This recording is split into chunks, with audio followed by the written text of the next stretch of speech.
За бүгдөө Монголын нус төвчөө барилгын 5 дугаар давхарт орж ирсэн байна. Өнөөдөр part 3. За part 3 дээр бүгдөө Монголын нус төвчөө рестораныг дизайныг ревю хийх болно.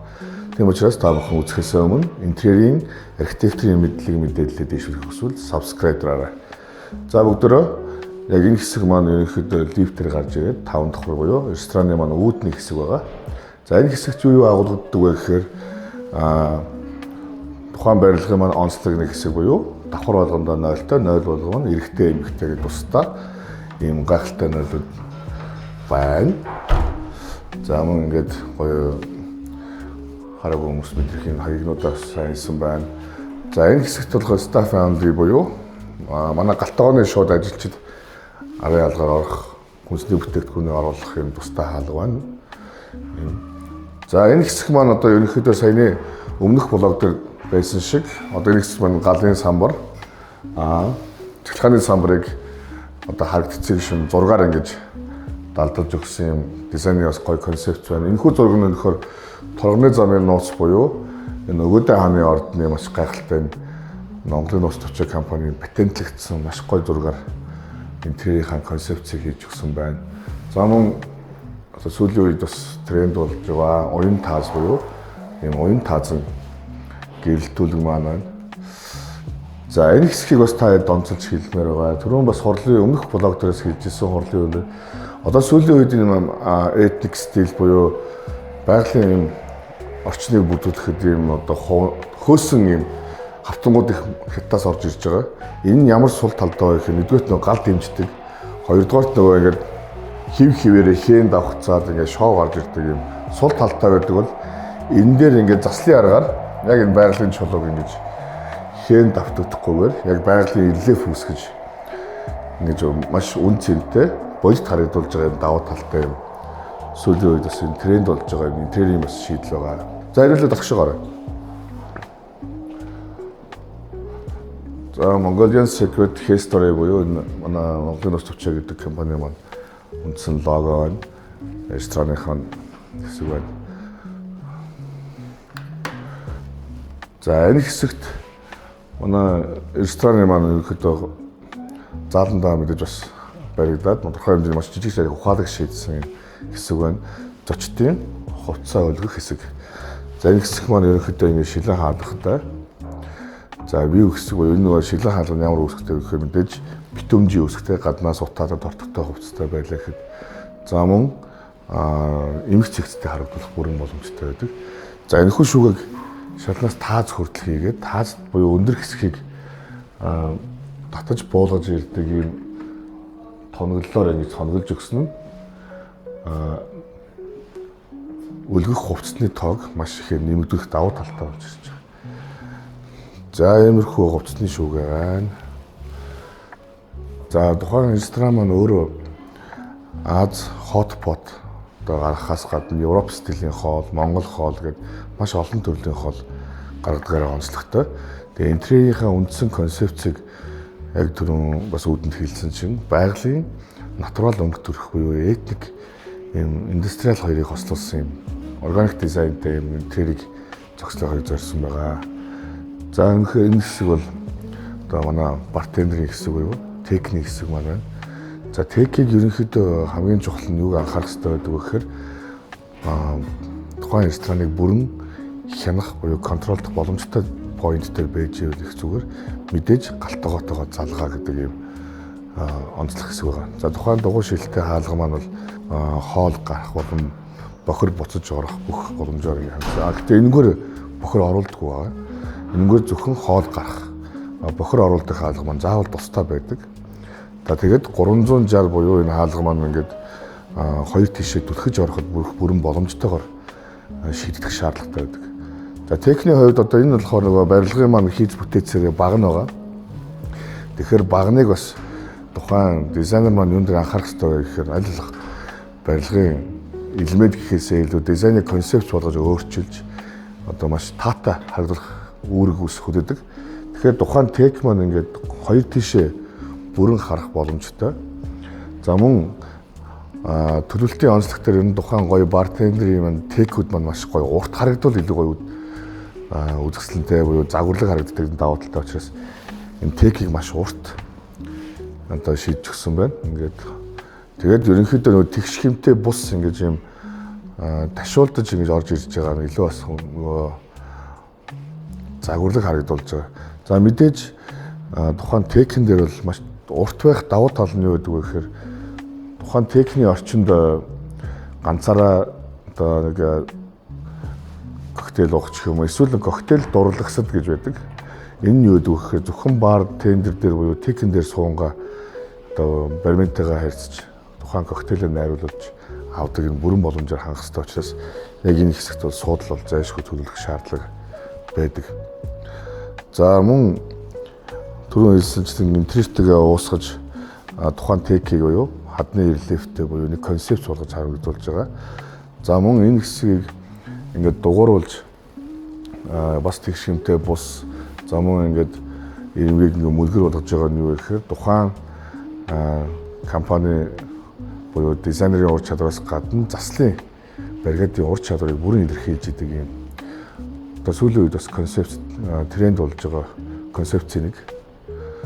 За барны хувьд бас маш сайн төлөвлөж одоо дизайнеруудын хамгийн их алддаг зүйл нь юу гэхээр барны доторх техник тоноглолын одоо төлөвлөгөөг маш сайн гаргаж иж орон зайг зөв гаргаж ирж идэг.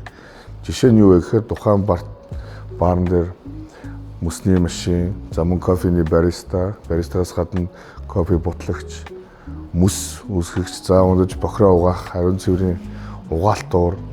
За энэ чинь задгаа одоо певны одоо хэсэг байна. Одоо гоожур гэж ярьдаг. За мөн тэрнийхээ боллон багтах байх хэвээр.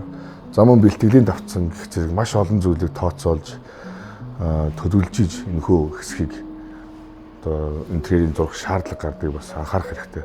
Шууд орон зайг нь хүснээрээ төлөвлөөд дараад нь техникээ байршуулж бас болдгоо байгаа гэдэг бас анхаарах нь зөв баг. За энэхүү рестораны маань бас нэг онцлог нь VIP маань байгаа. VIP нь одоо ерөнхийдөө орон зайдаа мэдээж тохируулаад нэг VIP төлөвлөж өгсөн. За Аз хотпот гардаг учраас хотпотны ширээ байршуулж өгсөн байгаа. За 10 хүний багтаамжтайгаа тохижуулсан.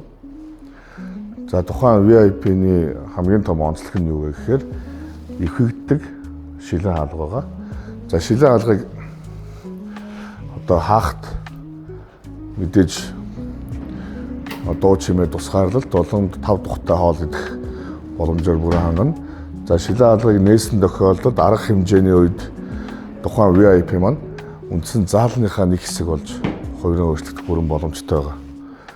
За интерьерийн концепцийн хувьд ерөнхийдөө бол ингээд үндсэн дугуй булангуудаа маш сайн барьж явж байгаа. За энэ дугуй булангуудыг гаргасан энэхүү интерьерийн хавтангууд бол сүүлийн үед тренд болж байгаа нөгөө панел хавтанг. За энийг дугууруулж, за дундуур нь гэрэл хийх энэ ажлыг бол хийхэд бол мэдээж мужааны ур чадвар маш сайн одоо гардаг ийм одоо төлөвлөлттэй ийм материал байна. За мэдээж түрүүн одоо энэ рестораны маань үндсэн кодлекс буюу үндсэн нөгөө нэг концепц буюу байгалийн ийм хадны релефийг бол VIP-д оруулж өгснөөр тухайн интерьертэйгээ үндсэн заалтайгаа болон уусч өгч байгаа. За интерьерийн өнгө зүнжээс гадна маш сайн шийдэх ёстой зүйл маань юу гэхээр гэрэлтүүлэг, агааржуулалт 5 дахь байдаг. Тийм учраас эндээс сорох болон үндсэн тухайн уур амьсгал буюу температурыг барьж авах одоо фанколийн системийг маш сайн байршуулж өгсөн байна. За мэдээж одоо сүүлийн үед бас энэ гипсэн таасан дээр энэ уян туузан гэрлүүдийг суулгаж өгдөг бас энэ. За энийг бас мэдээж багийн сайн төлөвлөж хийхгүй бол маш бохир болдог юм эрсдэлтэй учраас дизайны одоо заслихантайгаа маш сайн ярьж зөв технологиор хийх шаардлага гардаг. За дараагийн хэсэг маань ерөнхийдөө энэ заалны хэсэг маань байна.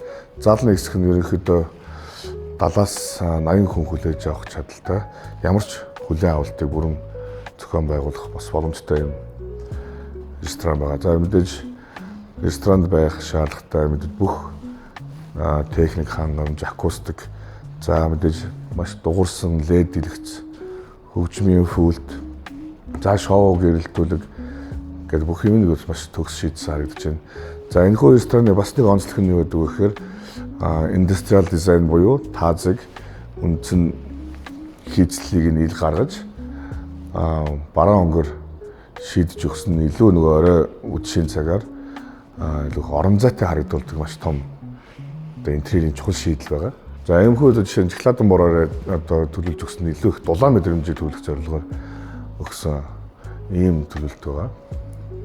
За тухайн рестораны маань зорчих хэсэг болон хүний хөл явахгүй хэсгийг ингэж одоо Британий бараа өнгө болон цайвар өнгөөр ялгаж өгсөн байгаа. За мөн ийм дөлгөөн зүсэлтийг хийж за мөн таазныхаа хуваалттай яг ингэж концепцийг тааруулж өгсөн нь илүү их ур чадвар, илүү их бас юм зэгцтэй юм чиглүүлсэн мэдрэмжийг төлөхөөр харагдаж байгаа. За мэдээж энийг энэ бэлтааг ингэж зүсгэхэд бол мэдээж маш их ур чадвар шаарддаг, маш цэвэр нямба хийх шаардлагыг шаарддаг. Гэхдээ хийсний дараа бол маш гоё одоо хуваалт концепцээс үүсдэг юм давуу талтай байгаа. За яг таасны хувьд бас нэмэлтээр ийм уналттай дисплей буюу одоо гар аргаар хийсэн юм таазуудыг дүүжинж өгсөн байгаа. Энэ нь ямар үүрэгтэй вэ гэхээр мэдээж маш том заалны таазан дээр агаржуулалтын хоолой, утас, монтажууд их явдаг. Яг хүмүүсийн суулж хоолж байгаа хэсгүүдийг ингэж тусгаарлан тэр монтажуудыг ажиллах багасгаж далдалж ийм таасны нэмэлт концепцүүдийг хийж өгсөн байгаа. Энэ давуу тал нь юу вэ гэхээр суугаад хоол идэж байгаа хүмүүст маш тав тухтай мөн шинэлэг мэдрэмжийг бол төрүүлэхээр энэ болохоор бас металл буюу панел хавтангийн релефтэй загвараар хийсэн байна. За тухайн тааснуудын одоо үндсэн концепц буюу хэлбэрийг одоо үндсэн заалныхаа яг үндсэн нөгөө тэгш хэмээс татгалзсан юм авангард буюу шинэлэг төрөлтөөгөө уялдуулж яг энэ хөдөлгөөнийг бас шийдэж өгсөн байна. Одоо энэ хөдөлгөөн маань текэн дээр харагдана. За мөн бэлтааны маань зүсэлт буюу хуваалтан дээр харагдана. Таазны маань энэ уналттай хэсгүүдээр илүү их дизайны концепц нь илүү их харагдаж байгаа. Тэгэхээр аль болох ерөнхийдөө хөдөлгөөнөө концепцийг хооронд нь холбож өгвөл илүү их цул нэг загвар болж харагддаг байгаа. Мэдээж рестораны хувьд хамгийн чухал нь юу вэ гэхээр маш гоё тав тухтай орчинд хоол идэх бас халуун яриаг өрнүүлэх зорилготой байдаг учраас view дээр маш их анхаарсан байгаа. Ийшээ шилэн фасад байна. Ийшээ шилэн фасад, урагшаагаас шилэн фасад буюу ерөнхийдөө эргэн тойрон битүү шилэн фасадаар дүүргэсэн байгаа. Хамгийн гол давуу тал нь ойр орчимд ямар ч одоо өндөр барилга, нар хаах зүйл нь бол харагдахгүй юм давуу талтай.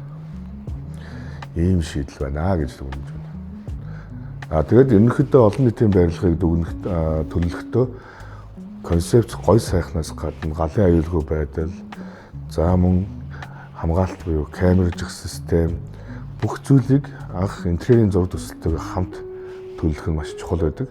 Энэ нь юу гэдэг вэ гэхээр анхнаас нь далд монтаж тийм ээ. Нэмэлтээр одоо утас далдлагч гэх юм уу маш бохир болгох зүйлүүдээс сэргийлж өгч идэг. Бас анхнаас нь тухайн барилгыг барихаас өмнө интерьерийн зургийг барилгынхаа үндсэн бүтээцтэйгээ уялдуулж зурж явах нь хамгийн чухал байдаг. Манайхан барилгын зураг төсөл дуусаад барилгынхаа каркасыг хийгээд битүүрснийхэн дараа интерьерийн зургийг зурвалдаг бас. Энэ нь байж болно. Гэхдээ илүү сууд тал үүсгдэг. Тийм учраас та бүхэн маань барилгаа өнөхөр барихыг хүсэж байвал анхныхаа барилгын зураг төсөлтөөр интерьерийн зураг төслийг хамттан зурвалаад тэгээд яг угсарж явах явцдаа интерьерийн шийдлүүдийг ярилцаад бүгдийг далд монтажинд далд оруулах тийм. За мөн байх ёстой зүйлүүдийг анхнаас нь яг зөв газар нь төлөвлөж өгөх юм бол илүү ашигтай талбай үүснэ. Илүү одоо та бүхний маань эдийн засаг хэмнэгддэг юм давуу талтай байна. За та бүхэн барилга барих гэж байгаа тохиолдолд маш сайн стандартын мэдлэгтэй байж за мөн аливаа барилгыг барих гэж байгаа төсөл хэрэгжүүлж байгаа байгууллага болон хувь хүмүүстэй хандаж хэлэхэд барилгынхаа зураг төслийн үед интерьерийн зураг төслийг бас хамт гүйцэтгэжээд барилгаа эхлүүлвэл танд эдийн засгийн болон мөн ашигтай талбай бүрэн давуу тал үүсэх боломжтой байдаг шүү гэж бас хэлмээр байна.